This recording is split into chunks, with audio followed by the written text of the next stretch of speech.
So hello dear students, in this video we are going to discuss one question on custom duty TY-BAF अप्रैल 2023 का ये question paper है, ठीक है। उसमें question number 3B 15 marks के लिए पूछा हुआ क्वेश्चन है that we are going to discuss in this video. Mister Shambhu imported goods from a Singapore supplier by air. Underline की आप लोग देख सकते हो सिंगापुर को और एयर को, तो सिंगापुर से उसने इंपोर्ट किया थ्रू एयर, ठीक है। Which was contracted on CIF basis, okay. CIF का आपको डेटा दिया हुआ है, CIF का फुल फॉर्म आपको पता है, cost insurance freight. However, there were changes in prices in the international market between the date of contract and actual importation. As a result of several negotiations, आपको पता है अमाउंट कम नीचे ऊपर नीचे भाव मोल करते उसको बोलते हैं negotiation. The parties agreed for a negotiated price. This word is very very important. कौन सा प्राइस उन्होंने एक्सेप्ट किया? तो नेगोशिएटेड प्राइस उन्होंने एक्सेप्ट किया, ठीक है। पेएबल एज फॉलोज, तो नेगोशिएटेड प्राइस एक्सेप्ट किया, ये ध्यान में रखना, ठीक है। चलो सो आगे क्वेश्चन नेक्स्ट पेज पे था, आगे का क्वेश्चन,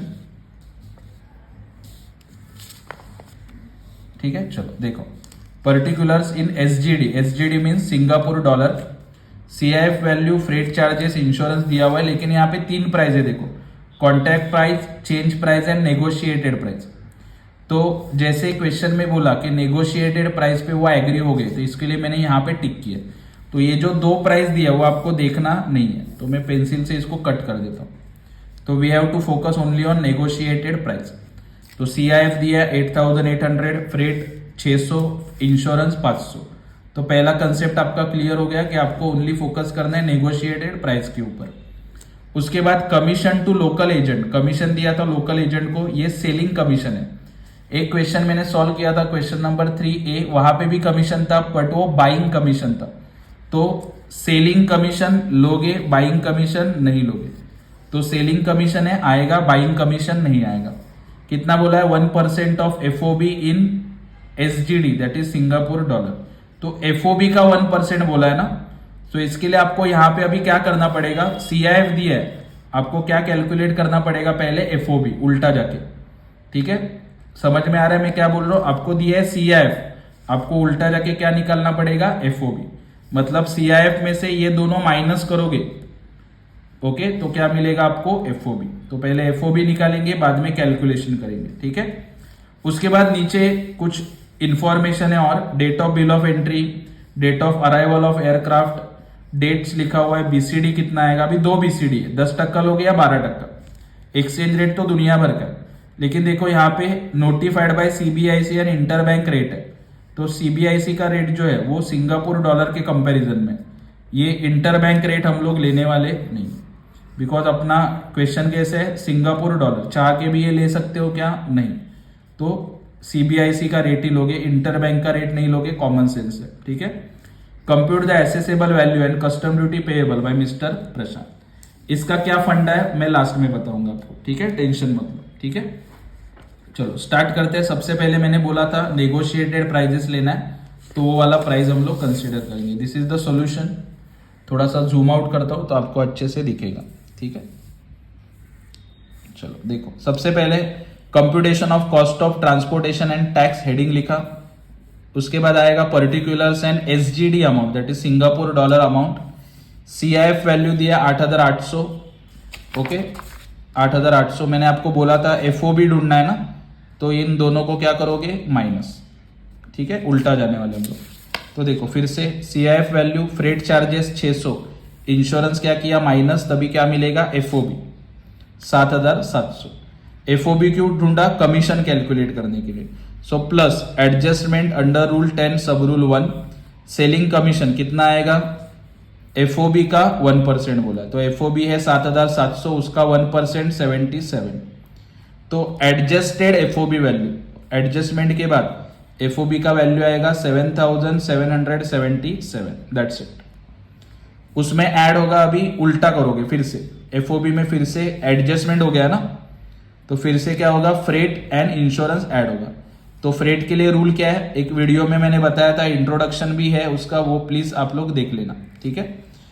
प्रीवियस वीडियोस बहुत सारे हैं, अपलोडेड है, 2019 का क्वेश्चन पेपर भी है, तो उसमें मैंने डिस्कस किया। ठीक है, चलो एक सब सॉल्यूशन एक साथ दिख रहा है, थोड़ा सा बाकी।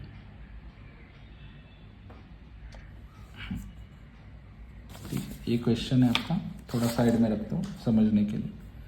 सो देखो यहाँ पे क्या दिया, अगला एडजस्टेड एफओबी मिल गया। कॉस्ट ऑफ रेट कितना बोला है, 20% ऑफ एफओबी, 7777 का 20% 1555.4, और एक्चुअल कितना है 600, दोनों में से विच एवर इज लेस, तो कितना आएगा 600।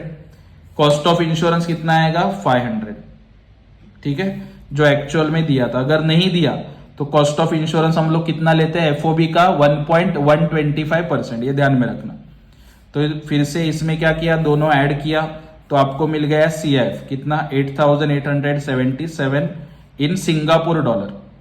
फिर से एक बार रिपीट करता हूं मैं, एफओबी वैल्यू ढूंढना था तो सीआईएफ में से दोनों माइनस किया, एफओबी मिला, कमीशन ऐड किया, ओके, कॉस्ट ऑफ रेट लिया, दोनों में से which ever is less, insurance जो था एक्चुअल वो ले लिया, 8877, बट कैसा है सिंगापुर डॉलर में अमाउंट है।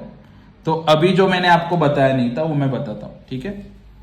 एक्सचेंज रेट कितना आया 51। अभी ये कैसे आया देखो, यहां पे लिखा है क्वेश्चन में, ठीक है। Date of bill of entry कितना है 25 अक्टूबर। डेट ऑफ अराइवल कितना है 22 अक्टूबर। तो मेरे को बोलो 25 तारीख 22 के पहले आता है या बाद में आता है, तो बाद में आता है, तो ये यहां पे आफ्टर है, ओके। अराइवल के बाद बिल ऑफ एंट्री आ रहा है ना, तो आफ्टर। तो इस केस में क्या होगा देखो, मैंने आपके लिए लिख के रखा है, ये रूल ध्यान में रखना। गुड्स इंपोर्टेड बाय एयर, अगर आप गुड्स एयर से इंपोर्ट करते हो तो अगर date of bill of entry is after date of arrival of aircraft, तो डेट ऑफ अराइवल के बाद आपका date of bill of entry है, आफ्टर का केस है, तो बेसिक कस्टम ड्यूटी कौन सा लोगे, बिल ऑफ एंट्री के डेट का बीसीडी लेना है आपको, और एक्सचेंज रेट कौन सा लोगे, बिल ऑफ एंट्री वाला ही लोगे, ठीक है। सो दोनों क्या आएगा, बिल ऑफ एंट्री, ओके। फिर से बता रहा हूं, अगर आपका बिल ऑफ एंट्री आफ्टर है, अराइवल के बाद है, ठीक है, तो बीसीडी और एक्सचेंज रेट दोनों कौन सा आएगा, बिल ऑफ एंट्री वाला आएगा, ओके। तो ये आफ्टर वाला केस है, देखो बिल ऑफ एंट्री इसके आफ्टर है ना, तो बीसीडी भी कौन सा आएगा, बिल ऑफ एंट्री वाला आएगा 10%, और एक्सचेंज रेट कितना आएगा 51।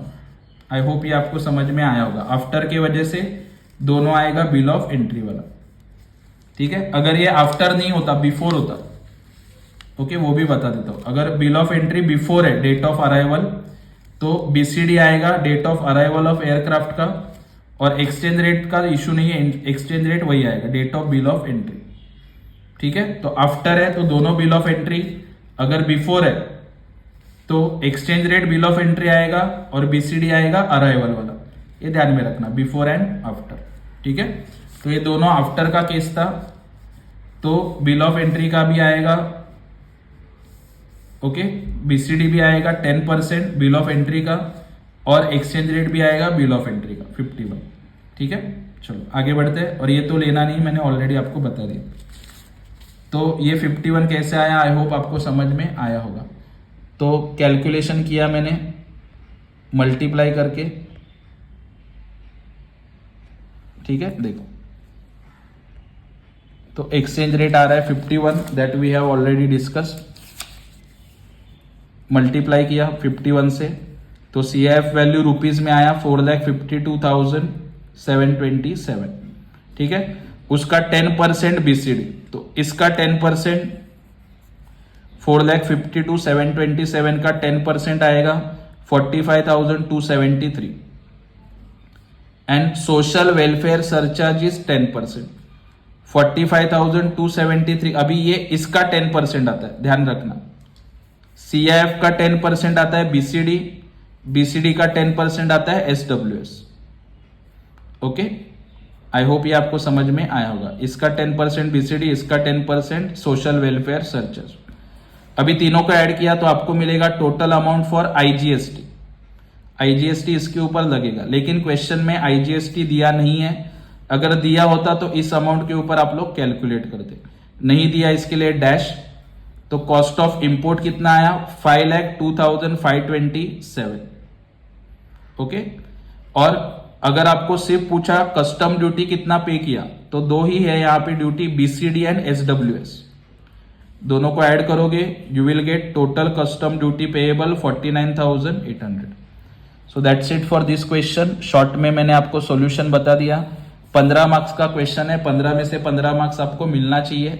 ओके, और एकदम सिंपल रूल है, एक्सचेंज रेट का सिर्फ ध्यान में रखना, ये कैसे लिया और बीसीडी कितना लिया। ओके, ये भी नहीं लिया, अगर इतना भी किया आधा मार्क्स तो 7-8 मार्क्स आपको आराम से मिल जाएगा। ठीक है, कुछ डाउट है आप कमेंट सेक्शन में लिख सकते हो। वो रूल जो है वीडियो पॉज करके लिख लेना, हो सकता है एग्जाम में बिफोर का भी केस आ सकता है। ठीक है, आफ्टर का है तो अच्छी बात है। और ये वीडियो अपने फ्रेंड्स के साथ भी शेयर करो and keep following and keep supporting Bagwe sir's Naindeep commerce classes. Thank you so much.